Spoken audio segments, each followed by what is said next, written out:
Public sector unions are meeting government today to announce whether they will accept a revised wage offer for public servants of 7% and a 700 Rand housing allowance. Workers have demanded an 8.6% increase and 1,000 Rand for housing. Meanwhile, it's estimated that the motor industry is losing about 2,000 vehicles a day in production due to an ongoing strike. For more on these strikes, we're now joined by Neren Rau, CEO at the South African Chamber of Commerce and Industry. Neren, thank you so much for your time this afternoon.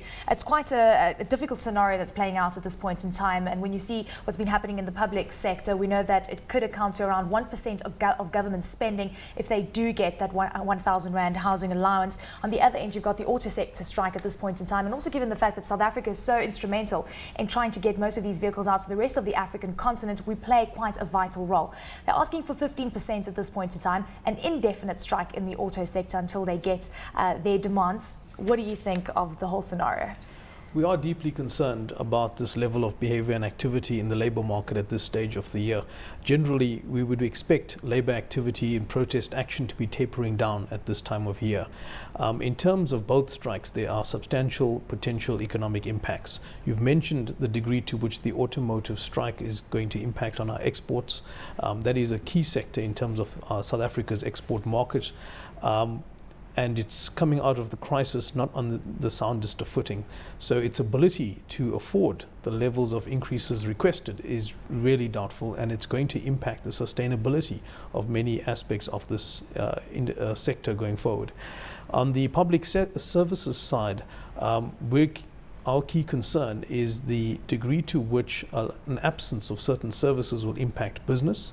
And of course, there will be broader consequences for the public at large if you look at emergency services, teachers, and so on.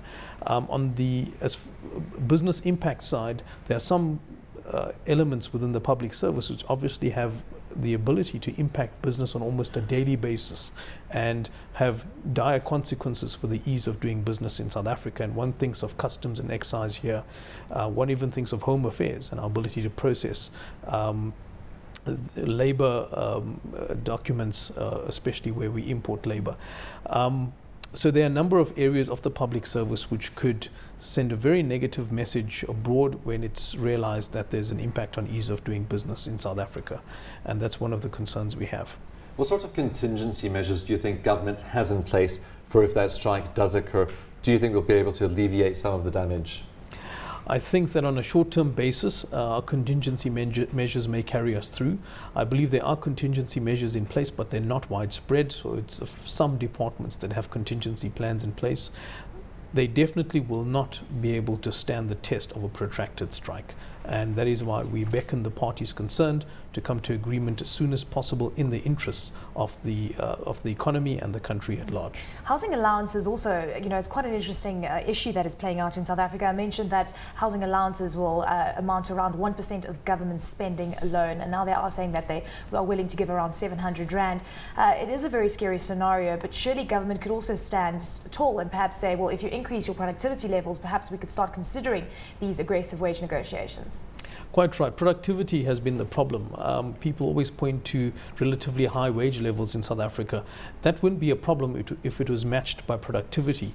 You also mentioned the budget, which they've already exceeded in accommodating the wage demands that, the wage offer that government has on the table right now. So any further efforts to accommodate higher levels of salaries would drive us further out of budget than we already are. And of course, this will have consequences for the country in terms of the next budget.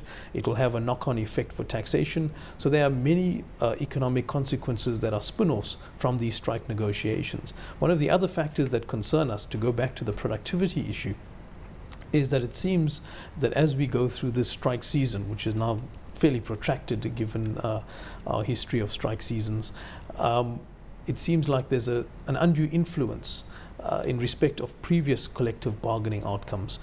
The last negotiations and the outcomes of negotiations in other sectors of the economy and in other strikes seem to be driving the behavior of the current strikers. And we don't believe that this is an appropriate way of dealing with wage negotiations. Each sector has to be evaluated in its own right within its own parameters. There shouldn't be any effort or any endeavor on the part of Labour to say that in another sector at another time a particular level was agreed upon, so we're going to use that as the departure point for our negotiations. There seems to be some indication that that sort of thinking is permeating Labour right now.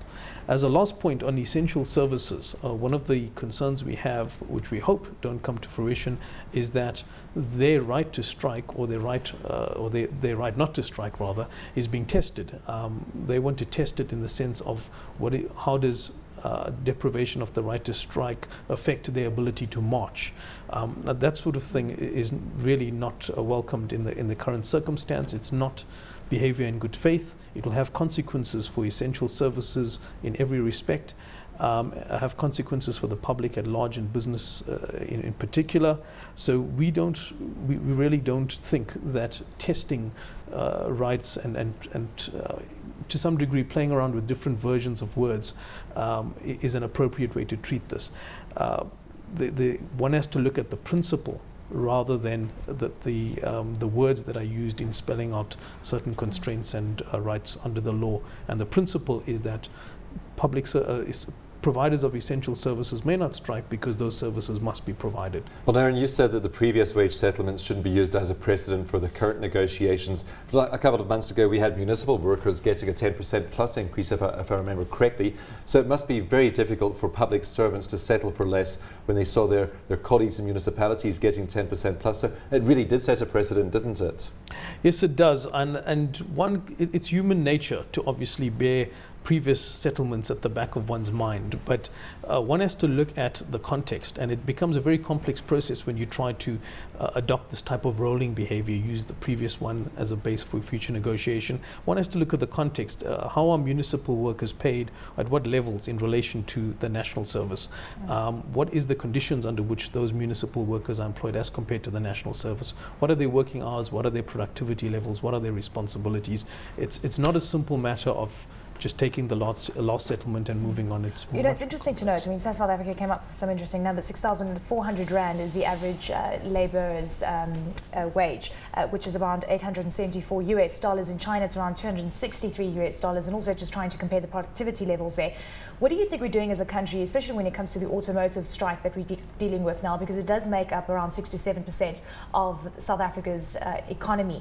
It is quite important. Do you think we're just opening the doors for these multinational companies to perhaps go to other countries and perhaps, give work there, and obviously foreign direct investment that could have filtered through into South Africa into other countries? Quite right. We are creating that opportunity for investors. Even though investors would respect the right of Labour to strike and to voice their concerns, naturally from a risk management point of view, they want to move into a country that's more stable as opposed to one that's more militant or volatile. So they would be tempted to remove their funding from South Africa if the circumstances are not perceived as being managed appropriately. In terms of our modelling and the view we have on in fact, we have some breaking news, sorry to interject there. South African strike workers reject government's offer, so clearly a big issue at this point in time, and a strike that is going to ensue in South Africa. Neren? Yes, definitely so. It's not entirely unexpected. We did suspect that they wouldn't be pleased with the current offer.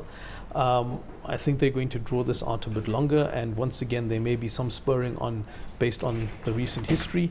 The two sides aren't very far apart at this stage, are they? No, they're not. And the common argument that one always hears is for a worker, how long does it take for him to recover that 0.5% that he's holding out for when he goes on strike? He loses a lot in the process, and that's a common argument that one reverts to. I think, though, that the workforce is always not looking at the scenario appropriately and not balancing all the factors appropriately. Naturally, if you put greater pressure on the wage bills of a public enterprise or a private sector enterprise, there's going to be challenges down the line in terms of maintaining the current levels of workforce. So, to put it bluntly, some of their colleagues or themselves may lose their jobs because they've held out for a slightly higher percentage this time around. Of course, unemployment is still very much an issue. Thank you very much to Neren Rau, CEO of SACI.